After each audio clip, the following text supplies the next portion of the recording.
കേരളത്തിന്റെ പൊതുഗതാഗത സംവിധാനത്തിന്റെ നട്ടെല്ലായ കെ.എസ്.ആർ.ടി.സി സ്ത്രീകൾക്ക് സൗജന്യ യാത്രാ സൗകര്യം ഒരുക്കാനുള്ള യു.ഡി.എഫ് സർക്കാരിന്റെ പ്രഖ്യാപനം സംസ്ഥാനത്ത് വലിയ രാഷ്ട്രീയ സാമൂഹിക ചർച്ചകൾക്ക് തുടക്കമിട്ടിരിക്കുകയാണ്. ജൂൺ 15 മുതൽ പദ്ധതി യാഥാർത്ഥ്യമാക്കാനാണ് സർക്കാർ ലക്ഷ്യമിടുന്നത്. എന്നാൽ ഈ ജനപ്രിയ പ്രഖ്യാപനം കോർപ്പറേഷനെയും സംസ്ഥാന ഖജനാവിന്റെയും സാമ്പത്തിക അടിത്തറ എങ്ങനെ ബാധിക്കുമെന്നതിനെക്കുറിച്ച് ഗതാഗത സെക്രട്ടറി സമർപ്പിച്ച പുതിയ പഠന റിപ്പോർട്ട് ആശങ്കാജനകമായ ചില യാഥാർത്ഥ്യങ്ങളിലേക്കാണ് വിരൽ ചൂണ്ടുന്നത്. 3 മാസത്തെ കൃത്യമായ യാത്രാ വിവരങ്ങളും വരുമാനവും വിശകലനം ചെയ്ത് തയ്യാറാക്കിയ റിപ്പോർട്ട് പ്രകാരം സ്ത്രീകൾക്ക് പൂർണ്ണമായി സൗജന്യ യാത്ര അനുവദിക്കുന്നത് കെ.എസ്.ആർ.ടി.സിക്ക് താങ്ങാൻ കഴിയുന്നതിനും അപ്പുറമുള്ള സാമ്പത്തിക ബാധ്യത വരുത്തിവെക്കും.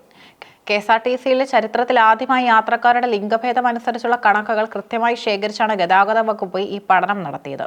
3 മാസത്തെ ഡേറ്റ വിശകലനം ചെയ്തതിൽ നിന്നും വിവിധ തലങ്ങളിൽ പദ്ധതി നടപ്പിലാക്കിയാൽ ഉണ്ടാകുന്ന ഏകദേശ സാമ്പത്തിക നഷ്ടം റിപ്പോർട്ടിൽ അക്കമിട്ട് നിരത്തുന്നു. കെ.എസ്.ആർ.ടി.സിയുടെ ordinary, fast passenger, super fast, premium ഉൾപ്പെടെയുള്ള എല്ലാ സർവീസുകളിലും സ്ത്രീകൾക്ക് പൂർണ്ണമായി സൗജന്യം നൽകുകയാണെങ്കിൽ 3 മാസത്തിനുള്ളിൽ കോർപ്പറേഷൻ ഉണ്ടാകുന്ന നഷ്ടം 112 കോടി രൂപയായിരിക്കും. ഇത് വാർഷിക കണക്കിലേക്ക് മാറ്റുമ്പോൾ ഏകദേശം 450 കോടിയോളം രൂപയുടെ അധിക ബാധ്യതയാണ് കാണിക്കുന്നത്. സാധാരണക്കാരായ യാത്രക്കാർ ഏറ്റവും കൂടുതൽ ആശ്രയിക്കുന്ന ഓർഡിനറി ബസ്സുകളിൽ മാത്രമായി ഈ ആനുകൂല്യം പരിമിതിപ്പെടുത്തിയാൽ 3 മാസത്തെ നഷ്ടം 57 കോടി രൂപയായി കുറയും. ഗ്രാമീണ മേഖലയിലെയും നഗരപ്രദേശങ്ങളിലെയും സ്ത്രീകൾക്ക് ഇത് വലിയ ആശ്വാസമാകുമെങ്കിലും കെ.എസ്.ആർ.ടി.സിക്ക് ഇത് വരുത്തുന്ന ബാധ്യത ചെറുതല്ല. നഗരങ്ങളിലെ ഗതാഗതക്കുരുക്കും യാത്രാക്ലേശവും പരിഹരിക്കാൻ സർവീസ് നടത്തുന്ന സിറ്റി ഫാസ്റ്റ് ബസ്സുകളെ കൂടി ഇതിൽ ഉൾപ്പെടുത്തിയാൽ 3 മാസത്തെ നഷ്ടം 65 കോടി രൂപയായി ഉയരും.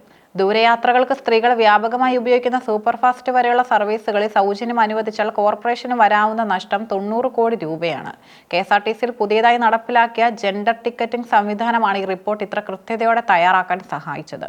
ടിക്കറ്റ് മെഷീനുകളിൽ പുരുഷൻ, സ്ത്രീ എന്നിങ്ങനെ പ്രത്യേകം രേഖപ്പെടുത്തി ടിക്കറ്റ് വിതരണം ചെയ്യുന്ന രീതിയാണിത്. ഇതിലൂടെ പുറത്തുവന്ന വിവരങ്ങൾ വിസ്മയിപ്പിക്കുന്നതാണ്. കെ.എസ്.ആർ.ടി.സി ബസ്സുകളെ ആശ്രയിച്ച് പ്രതിദിനം യാത്ര ചെയ്യുന്ന ആകെ 29 ലക്ഷം ആളുകളിൽ 19 ലക്ഷത്തോളം പേരും സ്ത്രീകളാണ്. അതായത് ആകെ യാത്രക്കാരുടെ ഏകദേശം 65% വരുന്നതും സ്ത്രീകളാണ്. യാത്രക്കാരിൽ ഭൂരിപക്ഷവും സ്ത്രീകളായ ഒരു പൊതുഗതാഗത സംവിധാനത്തിൽ അവർക്ക് പൂർണ്ണമായി സൗജന്യം പ്രഖ്യാപിക്കുമ്പോൾ ടിക്കറ്റ് വരുമാനത്തിന്റെ പകുതിയിലധികം ഇല്ലാതാകുമെന്ന ലളിതമായ സാമ്പത്തിക യാഥാർത്ഥ്യമാണ് ഈ കണക്കുകൾ കാണിക്കുന്നത്. സാമ്പത്തിക ബാധ്യതകൾ ഒരു വശത്തുണ്ടെങ്കിലും സ്ത്രീകളുടെ സാമൂഹികവും സാമ്പത്തികമായ മുന്നേറ്റത്തിന് ഈ പദ്ധതി നൽകുന്ന സംഭാവന ചെറുതല്ല. ഡൽഹി, കർണാടക, തമിഴ്നാട് തുടങ്ങിയ സംസ്ഥാനങ്ങളിൽ സമാനമായ പദ്ധതികൾ വൻ വിജയമായിരുന്നു. കുറഞ്ഞ ശമ്പളത്തിൽ വീട്ടുജോലികൾക്കും സ്ഥാപനങ്ങളിലും പോകുന്ന സ്ത്രീകൾക്ക് അവരുടെ വരുമാനത്തിന്റെ വലിയൊരു പങ്കും യാത്രാക്കൂലിക്കായി മാറ്റിവെക്കേണ്ടി വരുന്നുണ്ട്. യാത്ര സൗജന്യമാക്കുന്നതോടെ കൂടുതൽ സ്ത്രീകൾ ജോലിക്കിറങ്ങാൻ സന്നദ്ധരാകും. ഇത് സ്ത്രീകളുടെ സാമ്പത്തിക സ്വാതന്ത്ര്യം ഉയർത്തും. ഹയർ സെക്കൻഡറി, കോളേജ് തലങ്ങളിൽ പഠിക്കുന്ന വിദ്യാർത്ഥികൾക്ക് ഈ പദ്ധതി വലിയ സഹായമാകും. ദൂരെയുള്ള വിദ്യാഭ്യാസ സ്ഥാപനങ്ങളിൽ പോലും സാമ്പത്തിക ഭാരമില്ലാതെ അവർക്ക് പഠിക്കാൻ കഴിയും.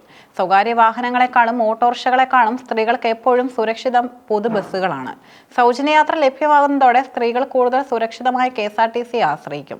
പെൻഷൻ വിതരണം, ജീവനക്കാരുടെ ശമ്പളം, ഡീസൽ കുടിശ്ശിക, ലോൺ തിരിച്ചടവുകൾ എന്നിവ കാരണം വർഷങ്ങളായി കടുത്ത സാമ്പത്തിക പ്രതിസന്ധിയിലൂടെയാണ് കെ.എസ്.ആർ.ടി.സി കടന്നു പോകുന്നത്.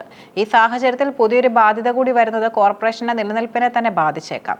ടിക്കറ്റ് വരുമാനത്തിൽ നിന്നാണ് ദൈനംദിന ഡീസൽ ചെലവുകൾ കണ്ടെത്തുന്നത്. വരുമാനം പകുതിയായി കുറഞ്ഞാൽ ബസ്സുകൾക്ക് ഡീസൽ അടിക്കാൻ പോലും തികയാത്ത അവസ്ഥ വരാം. പദ്ധതി നടപ്പിലാക്കുമ്പോൾ ഉണ്ടാകുന്ന നഷ്ടം സർക്കാർ സബ്സിഡിയായി കെ.എസ്.ആർ.ടി.സിക്ക് കൃത്യമായി നൽകണം. എന്നാൽ സംസ്ഥാനത്തിന്റെ പൊതുവായ സാമ്പത്തിക സ്ഥിതി മോശമാകുമ്പോൾ ഈ തുക കൃത്യസമയത്ത് ലഭിച്ചില്ലെങ്കിൽ കോർപ്പറേഷൻ പൂർണ്ണമായി സ്തംഭിക്കും. കെ.എസ്.ആർ.ടി.സിയിൽ സ്ത്രീകൾക്ക് സൗജന്യമാകുമ്പോൾ സ്വകാര്യ ബസ്സുകളിലെ സ്ത്രീ യാത്രക്കാരുടെ എണ്ണം കുത്തനെ കുറയും.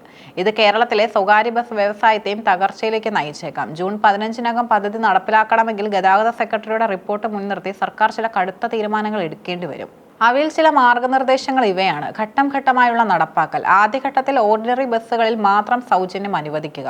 ഇത് വിജയകരമാണെന്ന് കണ്ടാൽ മാത്രം മറ്റ് സർവീസുകളിലേക്ക് വ്യാപിപ്പിക്കുക. എല്ലാ സ്ത്രീകൾക്കും സൗജന്യം നൽകുന്നതിന് പകരം സാമ്പത്തികമായി പിന്നോക്കം നിൽക്കുന്നവർ, ലോട്ടറി തൊഴിലാളികൾ, വീട്ടുജോലിക്കാർ, വിദ്യാർത്ഥിനികൾ എന്നിവർക്ക് മാത്രമായി സ്മാർട്ട് കാർഡുകൾ വഴി സൗജന്യം പരിമിതപ്പെടുത്താം. കെ.എസ്.ആർ.ടി.സിയുടെ അക്കൗണ്ടിലേക്ക് നേരിട്ട് പണം വരാൻ കാത്തു നിൽക്കാതെ ഈ പദ്ധതിക്കായി പ്രത്യേക ഫണ്ട് മുൻകൂറായി ബഡ്ജറ്റിൽ വകയിരുത്തണം. പുരുഷന്മാർക്ക് ഉയർന്ന വരുമാനമുള്ള നിരക്കുകളിൽ ചെറിയ മാറ്റങ്ങൾ വരുത്തിക്കൊണ്ട് ഈ നഷ്ടം നികത്താനുള്ള സാധ്യത പരിശോധിക്കാവുന്നതാണ്. സ്ത്രീകൾക്ക് കെ.എസ്.ആർ.ടി.സിയിൽ സൗജന്യ യാത്ര അനുവദിക്കാനുള്ള യു.ഡി.എഫ് സർക്കാരിന്റെ തീരുമാനം ഒരു പുരോഗമനപരമായ സാമൂഹിക പരിഷ്കാരമാണ് എന്നതിൽ സംശയമില്ല.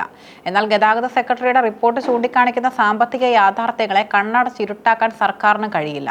29 ലക്ഷം യാത്രക്കാരിൽ 19 ലക്ഷം സ്ത്രീകളായിരിക്കുന്ന ഒരു സംസ്ഥാനത്ത് വ്യാപകമായ സാമ്പത്തിക സ്രോതസ് കണ്ടെത്താതെ ഈ പദ്ധതി നടപ്പിലാക്കിയാൽ അത് കെ.എസ്.ആർ.ടി.സിയുടെ ആകെ തകർച്ചയ്ക്കായിരിക്കും വഴിമരുന്നിടുക.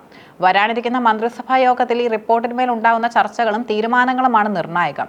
ജനപ്രീതിക്കപ്പുറം പ്രായോഗികതയ്ക്ക് മുൻഗണന നൽകിക്കൊണ്ട് KSRTCയെ തകർക്കാതെ സ്ത്രീകളെ ശാക്തീകരിക്കുന്ന ഒരു സന്തുലിത നയമായിരിക്കും സർക്കാർ സ്വീകരിക്കേണ്ടത്. മന്ത്രിസഭയുടെ അന്തിമ അനുമതി ലഭിച്ച ശേഷം മാത്രമേ ഈ പദ്ധതിയുടെ യഥാർത്ഥ സ്വഭാവം എന്തായിരിക്കുമെന്ന് വ്യക്തമാകൂ.